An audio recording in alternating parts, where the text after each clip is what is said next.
आज हमने भारत का एक हीरा पूर्व प्रधानमंत्री डॉक्टर मनमोहन सिंह जी को खो दिया। बहुत लोग उन्हें आज के दौर का बेहतरीन प्रधानमंत्री बता रहे हैं, तो बहुत लोग मोदी जी के गुणगान कर रहे हैं।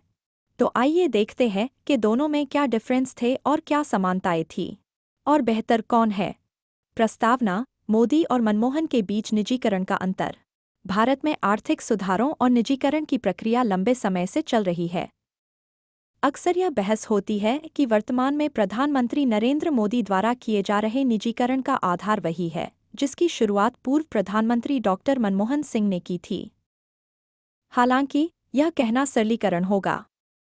मोदी और मनमोहन के निजीकरण में बुनियादी अंतर हैं, जो भारत की अर्थव्यवस्था, समाज और राजनीति पर व्यापक प्रभाव डालते हैं। इन दोनों नेताओं के दृष्टिकोण और कार्यशैली के बीच के अंतर को समझने के लिए इतिहास, नीतियों और परिणामों का विश्लेषण आवश्यक है।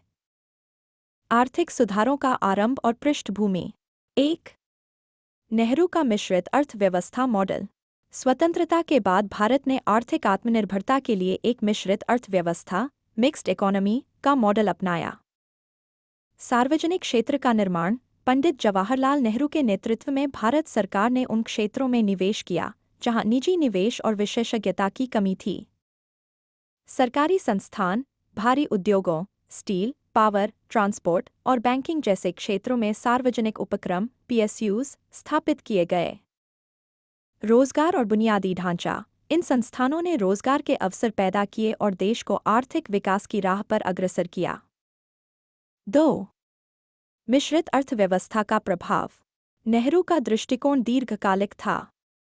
उन्होंने सरकारी उपक्रमों को राष्ट्रीय विकास का केंद्र बनाया, जबकि निजी क्षेत्र को सहायक भूमिका दी। निजी क्षेत्र का समर्थन। सरकार ने छोटे उद्योगों को प्रोत्साहन दिया, जिससे रिलायंस, वीडियोकॉन और इन्फोसिस जैसे निजी संस्थान उभर सके। कोटा प्रणाली। एक नियोजित अर्थव्यवस्था के तहत निजी उद्यमों को कोटा दिया गया, जिससे वे उत्पादन और रोजगार में योगदान दे सकें। 1991 के बाद आर्थिक सुधार। मनमोहन सिंह का नेतृत्व। 1. वैश्विक दबाव और उदारीकरण। 1980 और 1990 के दशक में भारत को आर्थिक संकट का सामना करना पड़ा। विदेशी मुद्रा संकट। भारत के पास केवल कुछ हफ्तों की विदेशी मुद्रा बची थी। सुधारों की आवश्यकता। इस संकट ने भारत को अपनी आर्थिक नीति बदलने के लिए मजबूर किया। 2. मनमोहन सिंह का दृष्टिकोण। डॉक्टर मनमोहन सिंह, तत्कालीन वित्त मंत्री, ने 1991 में ऐतिहासिक आर्थिक सुधारों की शुरुआत की। कोटा व्यवस्था का अंत। मनमोहन सिंह ने पुरानी कोटा व्यवस्था को समाप्त कर दिया।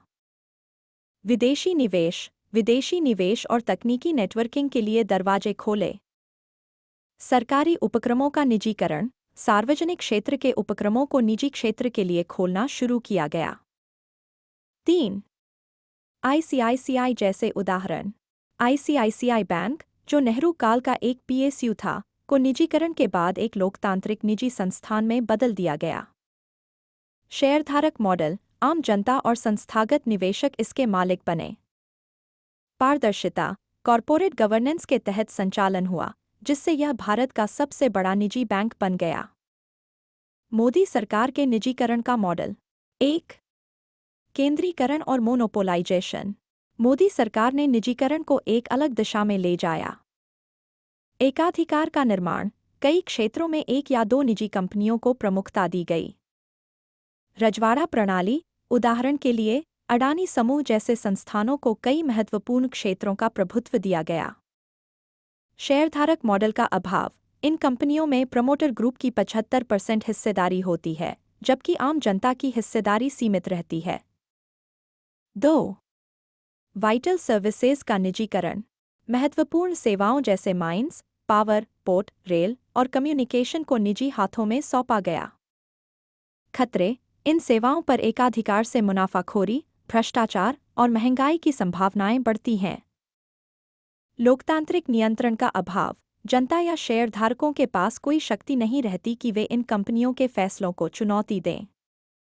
मनमोहन और मोदी मॉडल में अंतर। 1. पारदर्शिता बनाम केंद्रीकरण।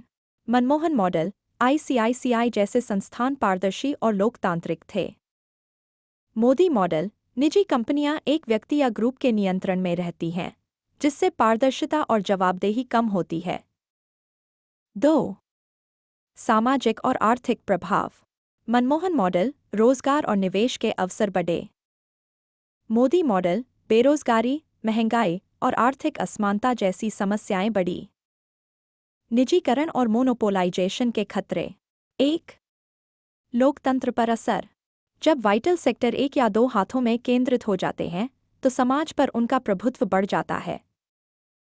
लोकतांत्रिक नियंत्रण का अभाव। इन कंपनियों के फैसले आम जनता की जरूरतों से प्रभावित नहीं होते। राजनीतिक गठजोड़। कंपनियां राजनीतिक दलों की कठपुतली बन सकती हैं। 2. राष्ट्रीय सुरक्षा के खतरे। निजी मोनोपोलाइजेशन से राष्ट्रीय सुरक्षा को भी खतरा हो सकता है। स्मगलिंग और भ्रष्टाचार। उदाहरण के लिए, निजी पोर्ट पर अनैतिक गतिविधियों को नियंत्रित करना मुश्किल हो सकता है। सामरिक क्षेत्रों का निजीकरण। रक्षा, ऊर्जा और खाद्य जैसे क्षेत्रों में निजी एकाधिकार खतरनाक साबित हो सकता है। निष्कर्ष, निजीकरण का सही रास्ता। 1. मनमोहन सिंह का मॉडल। संतुलन। निजीकरण का उद्देश्य सामाजिक और आर्थिक संतुलन बनाए रखना होना चाहिए। लोकतंत्र। संस्थानों को लोकतांत्रिक और पारदर्शी बनाना आवश्यक है। 2. मोदी सरकार से सबक। मोनोपोलाइजेशन से बचाव। वाइटल सेक्टर में एक या दो कंपनियों का प्रभुत्व खतरनाक है। विविधता। निजीकरण का लाभ समाज के हर वर्ग तक पहुंचना चाहिए। 3.